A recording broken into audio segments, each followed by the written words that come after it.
John Morganelli, David Weigman, and Susan Wyatt. A special thank you to Viola Beck.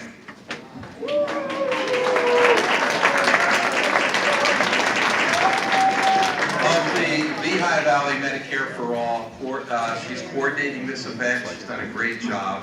And also for all the media and news reporters in attendance, we should recognize that the Pennsylvania Cable News Network is taping tonight's presentation and will be screening it on its network in the near future. We'll try to get some information to you. And thank you all for coming out and braving the cold winter weather to do what our democracy requires of its citizens, if it is to remain vital. We all need to consider the views and the credentials of the candidates for public office. We're here tonight because the U.S. healthcare system is in crisis. The crisis is essentially twofold: access to care and excessive costs. Roughly 30 million Americans have no health coverage. In the past year, we've lost 3.1 million insured since the beginning of the Trump administration. Another 30 to 40 million Americans are classified as underinsured.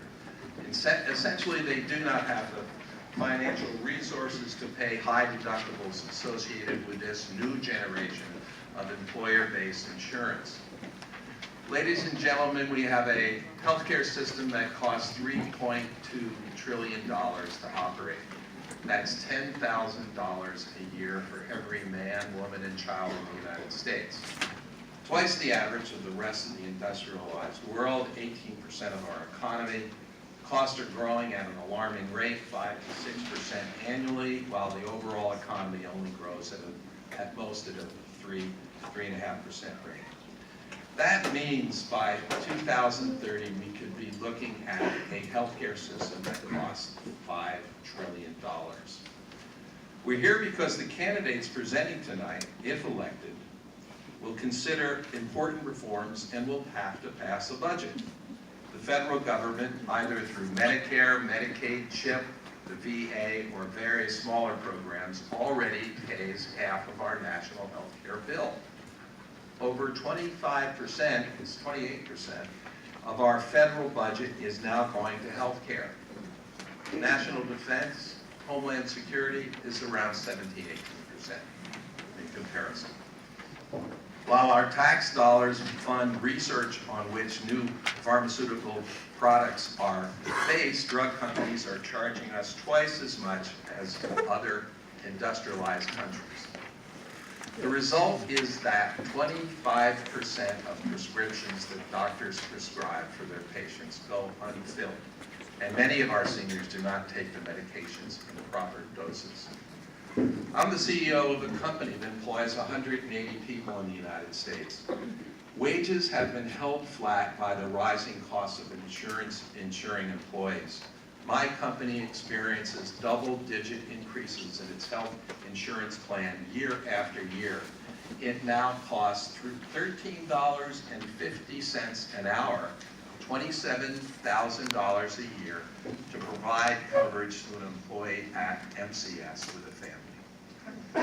And since older employees are at a higher risk of serious and expensive illness than younger employees, there is, across the country, discrimination against the older employees in hiring and in retention. That's a major problem, particularly associated with employer-based coverage. The system is woefully inefficient, wasteful, and unnecessarily complicated to use. Other countries are spending half as much per capita and see overall better healthcare results.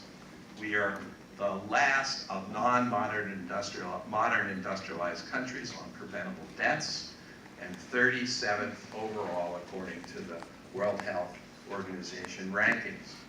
For the second year in a row, longevity in the United States has declined. That's the bad news, but there is good news. there are simple solutions to right the ship. We just need to follow proven international best practices.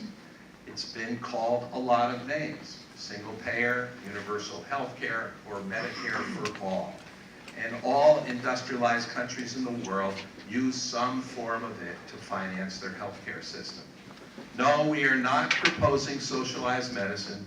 We are advocating a publicly financed but privately delivered healthcare system, where providers still operate independently, but with a single payer covering every U.S. citizen.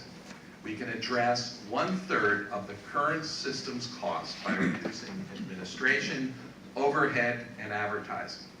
We will have better leverage to negotiate the cost of pharmaceuticals and medical devices within the United States. Economists estimate we could save $300 to $500 million a year, even after insuring everyone. Tonight we will be hearing from the Democratic candidates who are competing for our vote.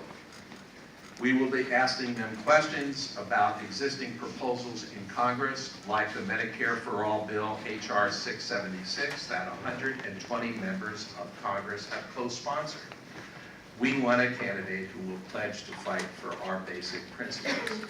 We want a member of Congress who knows that increasing access to health care, lowering our drug prices, and minimizing the administrative complexity and cost of our health care system will be good for patients, the federal budget, our businesses, and our economy. Okay, so let's review the format for our program. In the first section, each candidate will have 3 to 4 minutes to introduce themselves and present their views on healthcare.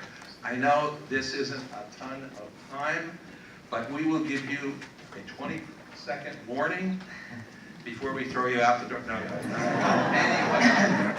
Anyway, 30 seconds, excuse me. So you know when to wrap up. In the second section, our task force has put together a set of questions that Vince and I will pose and allow each candidate about 2 minutes to answer. We may ask a follow-up question and would appreciate a 1-minute reply. Our final segment will be a summary statement from each candidate, 2 minutes. And after the forum, we will have a meet and greet and an opportunity to rub elbows with our candidates. And hopefully, I don't see them, but hopefully there'll be some refreshments. Okay, let's begin. Introductions.